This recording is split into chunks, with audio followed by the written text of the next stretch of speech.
नमस्कार, स्वागत है आप सभी का डीडी न्यूज के इस विशेष सांकेतिक भाषा के बुलेटिन में। आपके साथ मैं हूं संध्या शर्मा और मेरे साथ है मेरी सहयोगी मनीषा शर्मा। आइए बुलेटिन की शुरुआत करते हैं हेडलाइंस के साथ। गृह मंत्री अमित शाह पश्चिम बंगाल के 3 दिवसीय दौरे पर। अगले साल होने वाले विधानसभा चुनाव से पहले करेंगे भाजपा की संगठनात्मक तैयारियों की समीक्षा।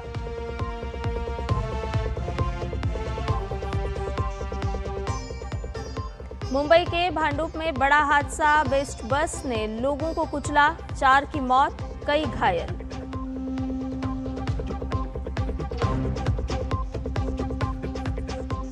दिल्ली एनसीआर समेत उत्तर भारत ठंड और कोहरे की चपेट में।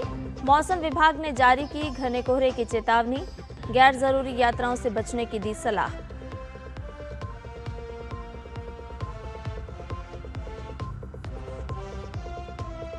गाजा संघर्ष विराम के दूसरे चरण के तहत अमेरिकी राष्ट्रपति डोनाल्ड ट्रंप और इजरायल के पीएम नेतन्याहू की हुई अहम मुलाकात।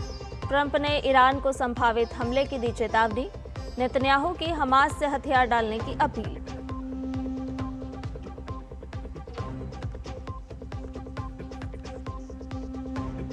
और महिला क्रिकेट टीम आज रच सकती है इतिहास, श्रीलंका को 5वें और अंतिम टी20 में हराकर क्लीन स्वीप की तैयारी।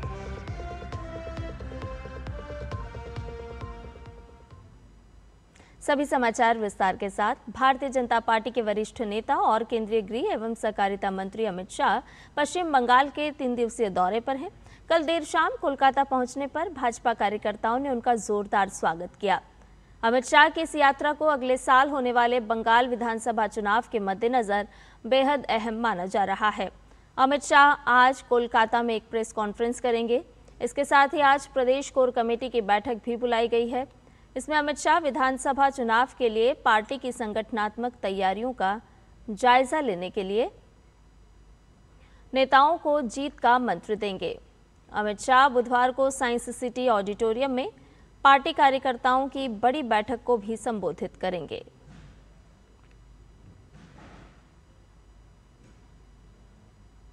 मुंबई के भांडुप रेलवे स्टेशन के पास कल रात एक बड़ा हादसा हो गया।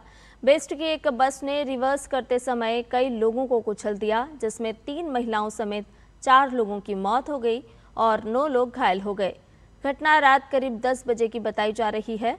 हादसे की सूचना फायर ब्रिगेड कंट्रोल रूम को मिली, जिसके बाद फायर ब्रिगेड, पुलिस, बेस्ट के कर्मचारी और 108 एम्बुलेंस की टीमें मौके पर पहुंची और राहत बचाव काम शुरू किया। हादसे के वक्त बस में कई यात्री मौजूद थे। बस ड्राइवर को हिरासत में लेकर पुलिस मामले की जांच में जुटी हुई है। Defence research and development organisation ने सोमवार को ओडिशा के चांदीपुर स्थित इंटीग्रेटेड टेस्ट रेंज में Pinaka long range guided rocket LRGR-120 का पहला सफल उड़ान परीक्षण किया। ये परीक्षण भारतीय सेना की युद्ध क्षमता को मजबूत करने की दिशा में एक अहम कदम है। इस रॉकेट का परीक्षण 120 किलोमीटर की मारक क्षमता के लिए किया गया। पिनाका LRGR-120 को DRDO की कई प्रयोगशालाओं ने मिलकर विकसित किया है। इसमें पुणे की armament research and development establishment, Hyderabad की defence research and development lab और रिसर्च सेंटर इमारत शामिल हैं। रक्षा मंत्री राजनाथ सिंह ने इस उपलब्धि पर DRDO को बधाई दी। उन्होंने कहा कि लंबी दूरी के गाइडेड रॉकेट का सफल डिजाइन और विकास सशस्त्र बलों की क्षमताओं को और मजबूत करेगा। उन्होंने इसे एक गेम चेंजर भी बताया।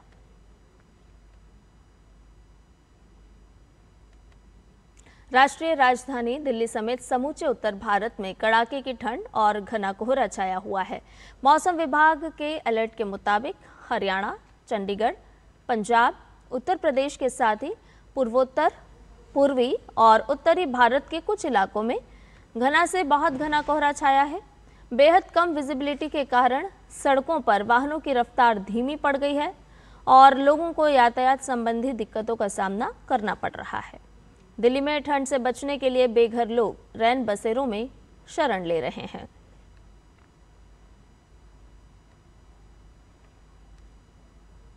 विदेश मंत्रालय ने भारत में अल्पसंख्यकों की स्थिति पर पाकिस्तानी विदेश मंत्रालय के प्रवक्ता की टिप्पणियों को सिरे से खारिज किया है।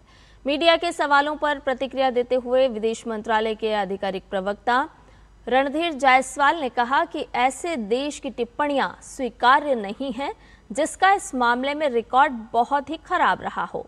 उन्होंने कहा कि पाकिस्तान में विभिन्न धर्मों के अल्पसंख्यकों के साथ भयावह और व्यवस्थित उत्पीड़न एक स्थापित तथ्य है। प्रवक्ता ने स्पष्ट किया कि उंगली उठाने से पाकिस्तान की सच्चाई छिप नहीं जाती।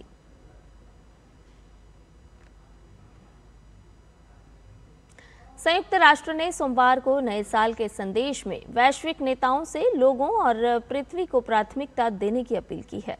यूएन महासचिव एंटोनियो गुटेरेस ने कहा कि दुनिया इस समय अराजकता और अनिश्चितता से घिरी है, जहां युद्ध, हिंसा और जलवायु संकट बढ़ रहे हैं।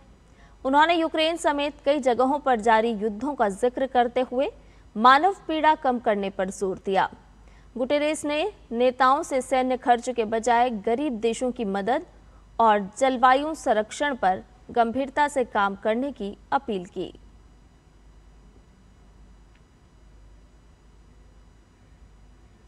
मेक्सिको में बड़ा रेल हादसा हुआ है।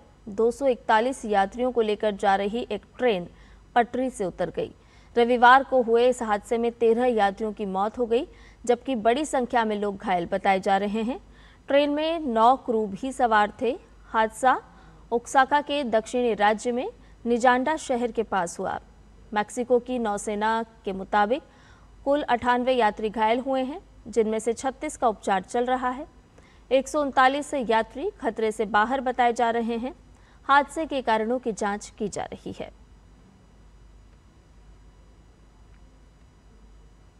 यूक्रेन के राष्ट्रपति व्लादिमीर ज़ेलेंस्की ने कहा है कि अमेरिकी समर्थन के बिना यूक्रेन रूस के खिलाफ युद्ध नहीं जीत सकता। एक इंटरव्यू में ज़ेलेंस्की ने स्पष्ट किया कि उन्हें रूसी राष्ट्रपति व्लादिमीर पुतिन पर भरोसा नहीं है और वो यूक्रेन की सफलता नहीं चाहते। उन्होंने अमेरिकी राष्ट्रपति डोनाल्ड ट्रंप के साथ हालिया बैठक को सकारात्मक बताया। इस बीच पुतिन ने अपनी सेना से यूक्रेन के ज़ापोरिज़िया क्षेत्र पर पूरा नियंत्रण हासिल करने के लिए अभियान जारी रखने का निर्देश दिया है।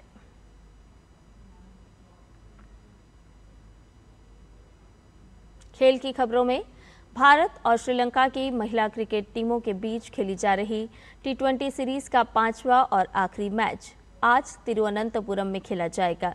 भारतीय टीम ने सीरीज के पहले 4 मैच जीतकर सीरीज में 4-0 की अजय बढ़त बना रखी है। भारतीय टीम का इरादा 5वां मैच भी जीतकर सीरीज क्लीन स्वीप करने का होगा। वहीं श्रीलंका की टीम आखिरी मैच जीतकर सीरीज का अंत जीत के साथ करना चाहेगी।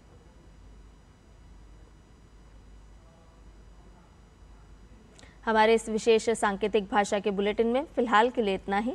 मुझे और मेरी सहयोगी मनीषा शर्मा को दीजिए इजाजत। नमस्कार।